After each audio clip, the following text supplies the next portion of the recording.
Thank you for inviting me to join in this centenary celebration of the Balfour Declaration, a celebration of the practical wisdom of a wartime British government, of the triumph of historical obligation over colonial expediency, of the long-delayed recognition of a people's rightful inheritance. As a representative of AJC, an organization dedicated to assuring the well-being of the Jewish people and committed to a secure Israel, expressing our people's sovereignty in our historic homeland and assuming its natural role in regional and world affairs, I'm pleased and proud to join in this celebration. But this is a moment not just for celebration, but also for reflection and for taking stock of the challenges that remain for the unambiguous acceptance of the, quote, national home for the Jewish people, in Lord Balfour's phrase, in the region that gave birth to this ancient nation, and more fully in the broader community of nations, and a time for taking stock of and agreeing to decisively address the security threats that continue to confront the Israeli people. In some ways, of course, it can be said acceptance or recognition of Israel is a minor problem. The country, after all, has diplomatic relations with some 160 states, and how much does it really matter when, by any measure, economically, strategically, as the sought-after startup nation, as a vibrant democracy with a notably independent judiciary, the remarkable success of Israel is really abundantly clear. In the same manner, one may ask how severe the threats to Israel's security really are when this small, even besieged state has proven time and again throughout its almost 70-year history, its reach and its effectiveness against foes near and far. Please allow me to address first the issue of political acceptance and allow me to get personal. From my first moments with AJC, more than 26 years ago, I have been engaged, as I know have many in this room, in the effort to achieve fair treatment of Israel in the community of nations. AJC, and in particular my colleague David Harris, our CEO, played a leading role a quarter century ago in challenging and overturning the infamous Zionism is Racism resolution in the United Nations General Assembly, a moral stain on the world body that was adopted 42 years ago this Friday and repealed in December 1991. From the 1970s through the 1990s, AJC and sister organizations undertook intensive outreach efforts to break the so-called Arab boycott of Israel, working closely with successive U.S. administrations and allies in Congress to assure Washington's commitment to the cause, and then succeeding in demonstrating to key nations, and Japan was a particular focus of our efforts, that trade with Israel was in their national interest, and that oil-producing states would not so cavalierly write them off as customers. Again, throughout the 1990s and early in the current century, AJC played a leading role in helping convince allied nations to admit Israel into the Western European and others group in the United Nations, a breakthrough achieved with temporary status in New York in 2000 and permanent system-wide status 13 years later, in gaining full enfranchisement and the ability to compete for positions and seats throughout the UN, including, we very much hope, a rotating seat on the Security Council a little over a year from now. More recently, there have been efforts to attain observer status for Israel in the African Union, a goal blocked by a handful of states intent on denying the obvious benefits of Israel's presence on the continent,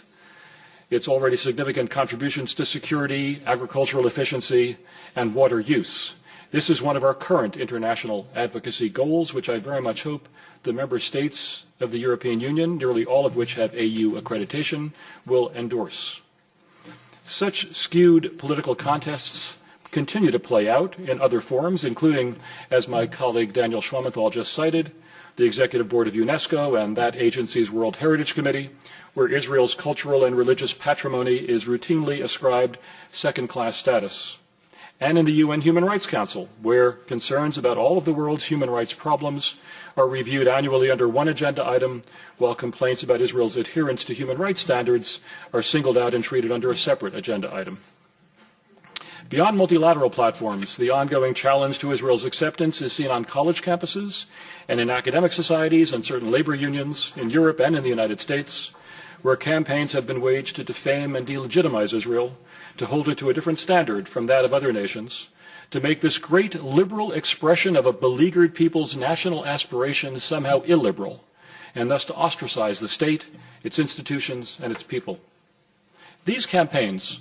carried out under the banner of boycott, divestment, and sanctions against Israel, pose a threat not to Israel's security in any immediate, tangible sense, but they do pose a threat to natural interactions between scholars and students and between Israeli and international political factions and civil societies, and they do pose a threat over the long term to public understanding and political support for the Middle East's only true democracy, a democracy that is admittedly evolving and imperfect, but is robust, self-critical, and equipped with mechanisms for self-correction. I want to avail myself of this opportunity as we celebrate in this parliamentary hall the centenary of the Balfour Declaration and examine the challenges facing the state that is the embodiment of that declaration, to call on this body and the national governments represented here to take strong steps against the BDS movement, to make it clear that boycotts against the Jewish state are contrary to the values and the interests of Europe. Other challenges to Israel as we embark on the second century of the Balfour era lie in the security dimension,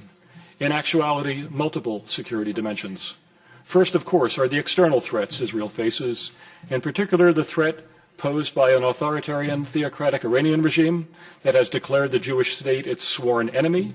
is filling the political and geographic cracks and crevices of both Lebanon and Syria with the proxy army of Hezbollah, and the Revolutionary Guard Corps has provided what are estimated to be upwards of 100,000 rockets and missiles ready to target Israel from the north,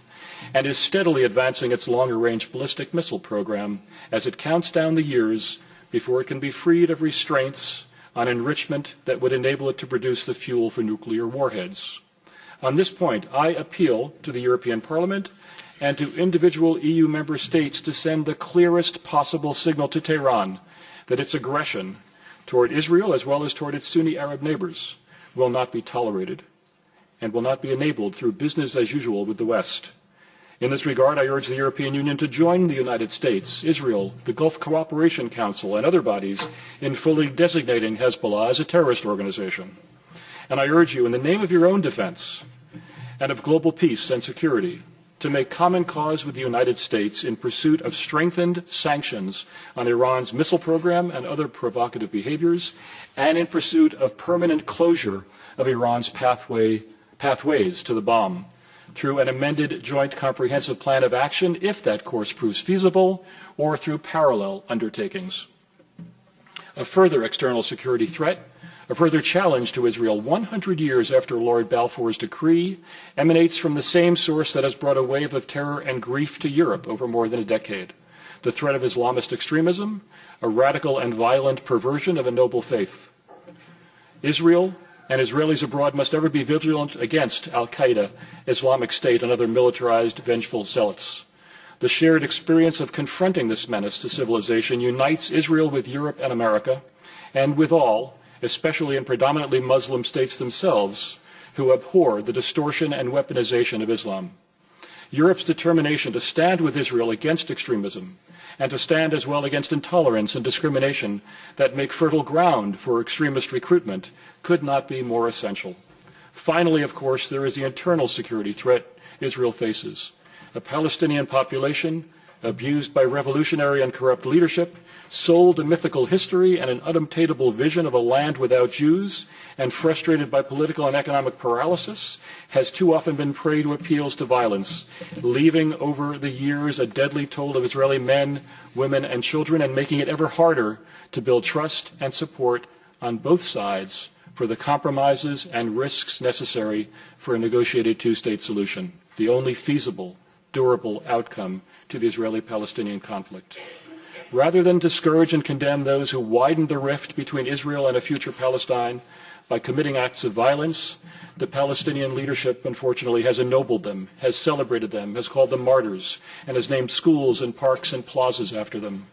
Worse, the PLO has paid them, providing generous stipends to the families of imprisoned terrorists and to those who died committing terrorist acts, essentially incentivizing violence. If we want, and we do desperately want, to create a climate, to build a culture that fosters peace, this practice has to stop.